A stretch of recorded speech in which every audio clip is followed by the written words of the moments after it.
Queer Spirit Guide. And as always, this little live segment here on Substack is just my weekly check-in where I pull a few cards for the collective, and then I usually give a little bit of an update as to what's going on in my life. So, as always, we live in most interesting times, and our world right now today is no less interesting than it has been over these past few months.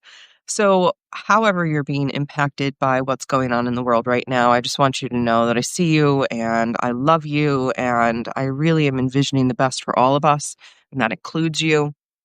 And you are so worthy of love and shelter, peace, rest, food, integrity.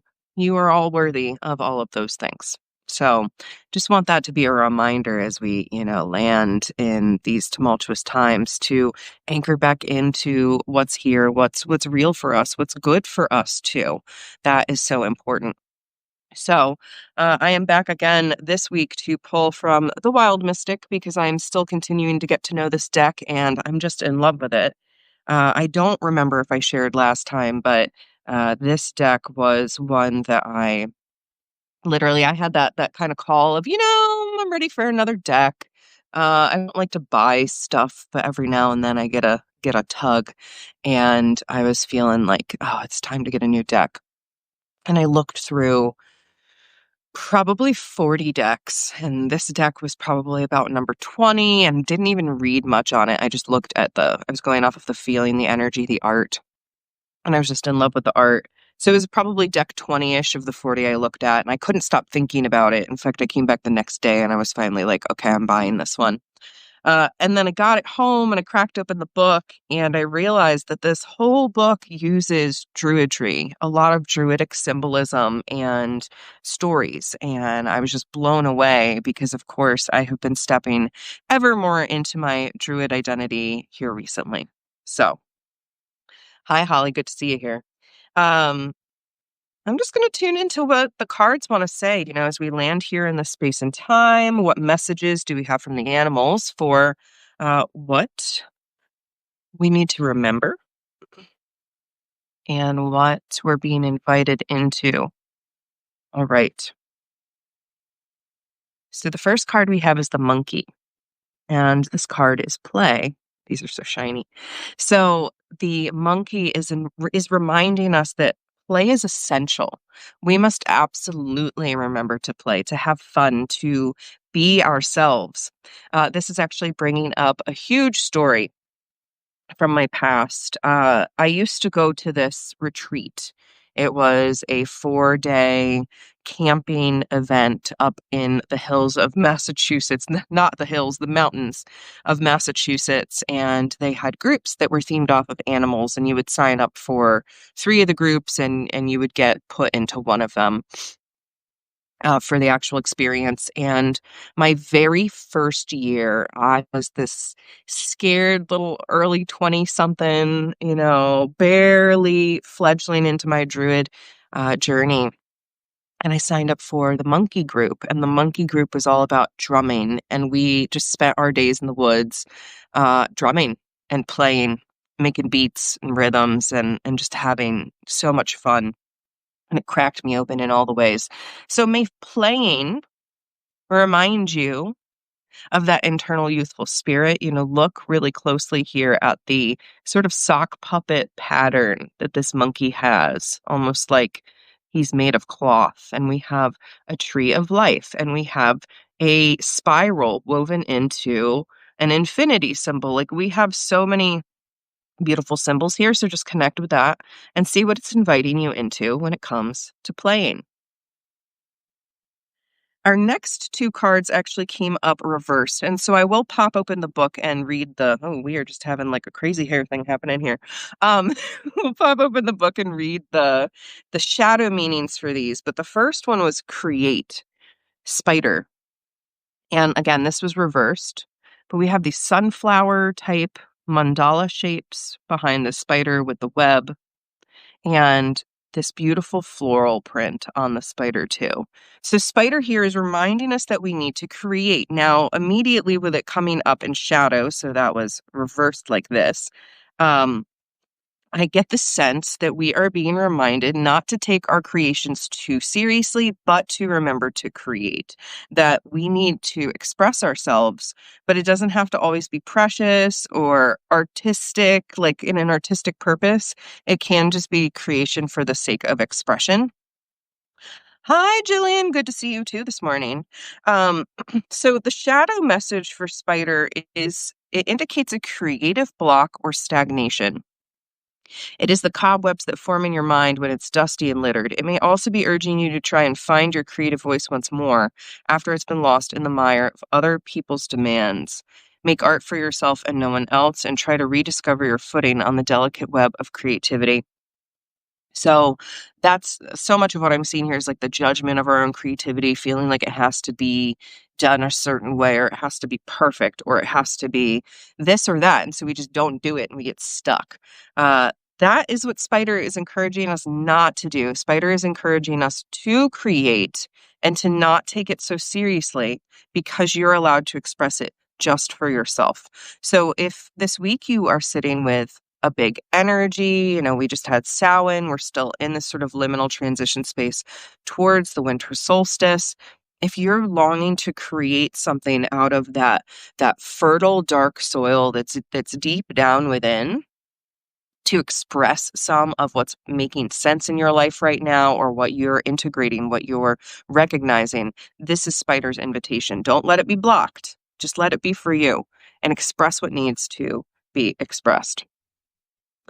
And then our final card, and I have not pulled this card at all yet, so I'm pretty sure it's salmon specifically.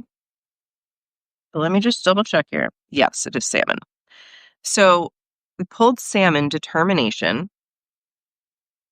So take a moment to just see. We've got this cycle, this circle happening, and the salmon is a very sacred animal in Druidry. The salmon is the creature that swims upriver, the creature that goes against the supposed tides of life to follow their own purpose, their own instinctual drive, determined to arrive at their destination.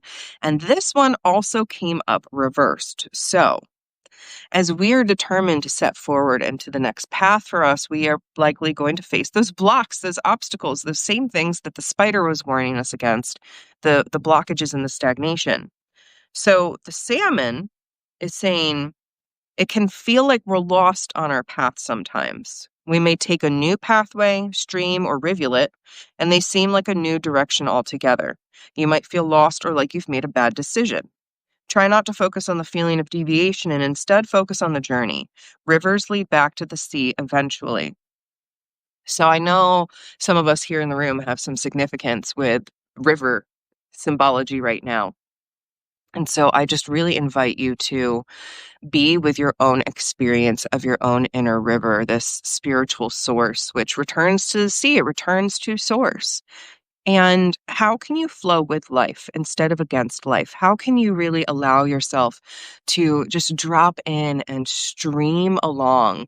And I love this, idea of the branching paths. It's important to remember if you've made a decision recently, a decision or you've had a realization that has changed the inner trajectory of your world because it's such a huge aha, this is really speaking to you. Like, remember that you get to be determined on where you are going, what you want your ultimate goal to be, and that can be a state in life that you access more because it's never permanent, right? But if you're like, I want more community where I feel loved and accepted, that means finding and putting energy into community where you can feel loved and accepted. That might mean cutting off community that doesn't seem like they love and accept you or can't, step up into that. And that can feel like a huge change in the path. But this is where it's important to remember you've just sort of gone off onto a rivulet of moving away from this one part of your stream, and then you're going to come back onto it in a more aligned and harmonized fashion in the future. So trust that. This is what Salmon is inviting you to remember. The cycle continues and you will make it through. So, what a delightful reading today. Again, we've got Monkey reminding us to play and have fun because that's part of what we're here to do in life is to play and have fun. We had the shadow message from Spider, which is to not get blocked, right? To allow ourselves to create specifically for ourselves with no end goal other than that self-expression, and then see what unfolds from there. And then finally, salmon, determination, really inviting ourselves to swim upstream, to move towards what is right for us, towards that purpose. And to remember it can feel a little like we have entered a completely new game, but we haven't. We're here in this life right now. So there's still plenty of elements in common. So just anchor into what is real and good and what you love, and keep anchoring more into that. Invite it to root you, to ground you, to expand yourself, your experience.